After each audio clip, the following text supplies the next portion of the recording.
Hey, hi, hello foodies. Welcome back to my channel. I'm doing good. Hope you all guys are doing good.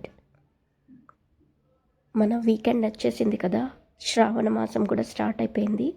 I think most of the people non veg తినని వాళ్ళ కోసం ఒక super recipe ఇవాళ ఈ వీడియోలో share చేసుకోబోతున్నాను. Non వెజ్కి ఏ మాత్రం తీసిపోదు. సింపుల్గా ఇంట్లో ఉన్న ఇంగ్రీడియంట్స్తోనే బగారా బెంగన్ లేదా గుత్తి వంకాయ, మేమైతే నూనె వంకాయ అంటాం అనంతపూర్ సైడ్ వాళ్ళు.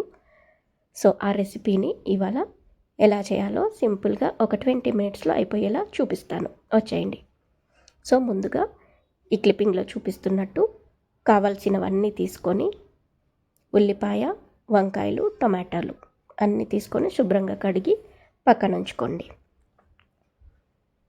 ఇప్పుడు వంకాయల్ని తీసుకొని ఒక 2 ఘాట్లు పొడుగ్గా అడ్డంగా ఇలా చూపిస్తున్నట్టుగా ముందుగా పుచ్చులు ఉంటాయో లేదో ఫస్ట్గా అది చూసుకోండి. మేమైతే అనంతపూర్ సైడ్ అయితే మాకు రాయదుర్గం వంకాయలని ఈజీగా దొరికిపోతాయి. ఆ వంకాయలతో ఇలా గుత్తొంకాయ చేస్తే అల్టిమేట్గా ఉంటుంది టేస్ట్.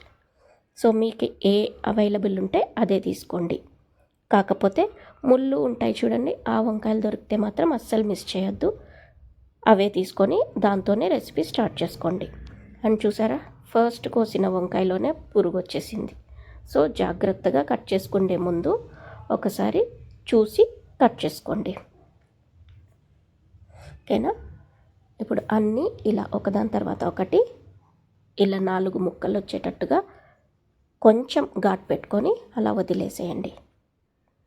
ఇవన్నీ పక్కన పెట్టుకున్నాం కదా. ఇప్పుడు వంకాయలో గూర్చడానికి మసాలా ప్రిపేర్ చేసుకుందాం. ఆ మసాలాలోకి ఏం కావాలంటే ముందుగా ఒక జార్ తీసుకొని ఒక 2 పెద్ద సైజు ఉల్లిపాయ తీసుకొని అవి కొంచెం పెద్ద క్యూబ్స్గా కట్ చేసి అవన్నీ మిక్సీ జార్లోకి ట్రాన్స్ఫర్ చేసుకోండి. అలాగే ఒక స్పూన్ అంతా తెల్ల నువ్వులు, తర్వాత నానబెట్టిన చింతపండు, తర్వాత 1.5 స్పూన్ కారం, అలాగే కొద్దిగా పసుపు, తర్వాత కొంచెం ధనియాల పొడి, అలాగే కొద్దిగా ఉప్పు, తర్వాత ఒక గుప్పెడంతా కొత్తిమీర, అలాగే వేపుకున్న పల్లీలు, అలాగే ఒక హాఫ్ లేదా ఒక 5-6 ముక్కలు పచ్చి కొబ్బరి వేసేసుకొని ఫైన్ పేస్ట్గా చేసుకోండి. అంటే నీళ్లు వాడకుండా ముద్దగా చేసుకోండి. నీళ్లు వాడితే నీరుగా అయిపోతుంది. సో ఇలా చూస్తున్నారా, ఇప్పుడు స్పూన్తో ఇలా అని చూపిస్తా చూడండి. ఇలా వచ్చేస్తే సరిపోతుంది. ఇలా వంకాయలు నల్లగా అవ్వకుండా ఉండాలంటే కట్ చేసిన వెంటనే ఉప్పు వేసిన నీటిలో అలా వదిలేస్తే ఇలా నల్లగా అవ్వవు. నేను చేసిన మిస్టేక్, వాటర్లో వేయకుండా అలా పక్కకి ప్లేట్లో పెట్టేయడమే. సో మీరు అది చేయకండి. కట్ చేసిన వెంటనే వాటర్లోకి వేసేయండి. ఆ వాటర్లో కొద్దిగా ఉప్పు కూడా వేసుకుంటే అవి ఎట్టి పరిస్థితుల్లో కూడా నల్లగా అవ్వదు. సో కట్ చేసి పెట్టుకున్న వంకాయలో ప్రిపేర్ చేసుకున్న మసాలాని ఇలా గూర్చుకుంటే అన్నీ ఎక్కువగా పెట్టుకున్న తర్వాత వంకాయని ఇలా ప్రెస్ చేసేసేయండి. సో ఎక్సెస్ ఉన్న మసాలా అంతా బయటకు వచ్చేస్తుంది. దాన్ని అలాగే వంకాయకి ఇలా అప్లై చేసేస్తే సరిపోతుంది. చూస్తున్నారుగా, ఇలా అన్నమాట.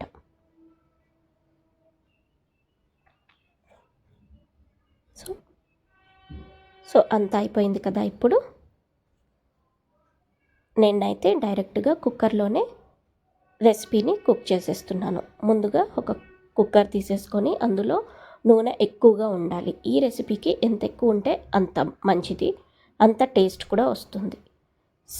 సో ఇప్పుడు కుక్కర్లో ఆయిల్ పోసుకొని అది వేడెక్కాక కొద్దిగా జీలకర్ర వేసుకొని చిటపట్లాడనివ్వండి. తర్వాత పెద్ద పెద్ద ముక్కలుగా కట్ చేసి పెట్టుకున్న ఉల్లిపాయ ముక్కలు అవి కూడా వేసి కాస్త స్లైట్గా అలా వేపుకొని ఇప్పుడు ఒక గుప్పెడంతా టొమాటో ముక్కలు చిన్న ముక్కలుగా కట్ చేసుకొని, చిన్నగా కాదు పెద్దగా కాదు మధ్యస్థంగా కట్ చేసుకొని అవి కూడా వేసి స్కిన్ పైకి వచ్చేంత వరకు వేపుకోండి. తర్వాత చిటికెడు చిటికెడు పసుపు, ఒక హాఫ్ స్పూన్ కారం. ఎందుకంటే ఇవి ఆల్రెడీ మనం మసాలాలోకి వేసేసుకున్నాం కాబట్టి ఇక్కడ కొద్దిగా వెయ్యాలంటే వెయ్యాలి అన్నట్టుగా వేసుకొని అవి కాస్త పచ్చివాసన పోయే వరకు వేపుకోండి. వేపుకున్నాక ఇలా ఆయిల్ సపరేట్ అయ్యి వస్తుంది కదా, ఆ టైంలో మసాలా ఇందాక వంకాయలో గూర్చుకున్నది తర్వాత కాస్త మిగులు ఉంటుంది కదా, ఆ మసాలాని ఇప్పుడు ఇందులోకి వేసేసుకుందాం.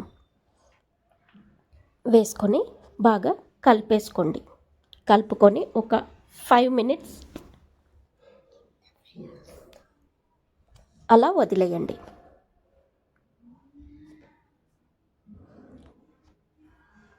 కలిపేసుకున్న తర్వాత నూనె అంతా ఇలా పైకి వదులుతుంది కదా, అప్పుడు అదే మిక్సీ జార్లో కొద్దిగా వాటర్ వేసుకొని తగినన్ని వాటర్ కూడా ఎక్కువగా ఉండకూడదు. వాటర్ కూడా చూసి మనకు గ్రేవీ ఎంత థిక్నెస్ కావాలో చూసుకొని వేసుకోండి. నాకైతే ఇప్పుడు నేను వేసుకుంటున్న ఆ నీళ్ళు సరిపోతాయి. నీళ్ళగా ఉంటే కూడా కర్రీ బాగా రాదు టేస్ట్, మరీ గట్టిగా అయిపోతే కూడా గ్రేవీ ఉండదు. అన్నంలో కలుపుకోవడానికి కొంచెం ఇబ్బందిగా అనిపిస్తుంది. అది ఫ్రై అంటారు. ఆ ఫ్రై రెసిపీ కూడా నేను మీకు మరీ చూపిస్తాను. సో ఈ కొన్ని వాటర్ వేసుకొని ఈ వాటర్కి తగ్గట్టుగా ఉప్పు చూసుకొని వేసుకోండి. ఎందుకంటే ఇందాక మనం మసాలాలో కూడా కొద్దిగా వేసుకున్నాం కదా, సో ఇక్కడ కొంచెం వేసుకుంటే సెట్ అయిపోతుంది. అలా అన్నమాట. అది కూడా కాస్త ఉడికిన తర్వాత ఇప్పుడు మసాలా గూర్చుకున్న వంకాయల్ని నెమ్మదిగా వేసుకోండి. ఇలా అన్నీ వేసుకున్న తర్వాత స్పూన్తో మరీ కలపకండి ఎక్కువ ఫాస్ట్గా, జస్ట్ ఊరికనే ఆ మసాలాని వంకాయ మీద పడేటట్టుగా ఇలా పైన చల్లుకుంటూ ఉండండి. అలాగే ఎక్కువ ఫాస్ట్గా కూడా గరిటెతో తిప్పకండి. ఊరికే పైన అలా మనం ఫిష్ కర్రీ ఎలా చేస్తాం, ఫిషెస్ ముక్కలన్నీ వేసిన తర్వాత ఇలా హండి మాత్రమే ఇలా షేక్ చేస్తాం కదా, అలా మాత్రమే ఈ వంకాయల్ని గరిటెతో ఇలా ఒత్తేసుకుంటే సరిపోతుంది. అలా ఒత్తుకొని కుక్కర్ మూత పెట్టేసుకొని ఒక 2 విజిల్స్ సిమ్లోనే పెట్టుకొని చేయాలి. హై ఫ్లేమ్లో పెడితే కిందంతా మాడిపోతుంది అండ్ గ్రేవీ కూడా నల్లబడిపోతుంది. సో సిమ్లోనే పెట్టి ఒక 2 విజిల్స్ పెట్టేసి తీస్తే చూసారా ఎంత అద్భుతంగా వచ్చింది. ఏ కలర్స్, ఏ ప్రిజర్వేటివ్స్ యూస్ చేయకోకుండా కూడా మనం ఇంట్లోనే కేటరింగ్ స్టైల్ గుత్తి వంకాయ ఇంట్లోనే రెడీ చేసేసుకోవచ్చు. చూసారా గ్రేవీ థిక్నెస్, మనం ఏ మసాలాలు కూడా ఎక్కువ యూజ్ చేయలేదు. ఇంట్లో ఉండే సింపుల్ ఇంగ్రీడియంట్స్తోనే గుత్తి వంకాయ రెడీ అయిపోయింది. సో అంతేనండి. దీన్ని ఒక సర్వింగ్ బౌల్లో తీసేసుకొని పైనుంచి కొత్తిమీరతో గార్నిష్ చేసేసుకుంటే tasty and healthy catering style గుత్తి వంకాయ రెడీ. దీన్ని మనం బటర్ నాన్స్ లేదా రోటీ పుల్కా, జీరా రైస్, ఫ్లేవర్ రైస్, బగారా రైస్ ఎందులోకైనా అల్టిమేట్గా ఎంజాయ్ చేసేయచ్చు. సో మరి శ్రావణ మాసంలో ఇది మీరు ఒక్కసారి ట్రై చేసి చూడండి. చాలా అంటే చాలా బాగుంటుంది, మీరు అడిక్ట్ అయిపోతారు. సో అదండి ఇవాల్టి మన రెసిపీ. మీరందరూ కూడా ఎలా ఉందో ట్రై చేసి కమెంట్స్లో షేర్ చేసుకోండి. అలాగే వీడియో నచ్చితే లైక్ చేసి షేర్ చేసుకొని సబ్స్క్రైబ్ కూడా చేసుకోండి. మరొక కొత్త వీడియోతో కొత్త రెసిపీతో మరీ కలుద్దాం. Until then bye, take care, have a nice day.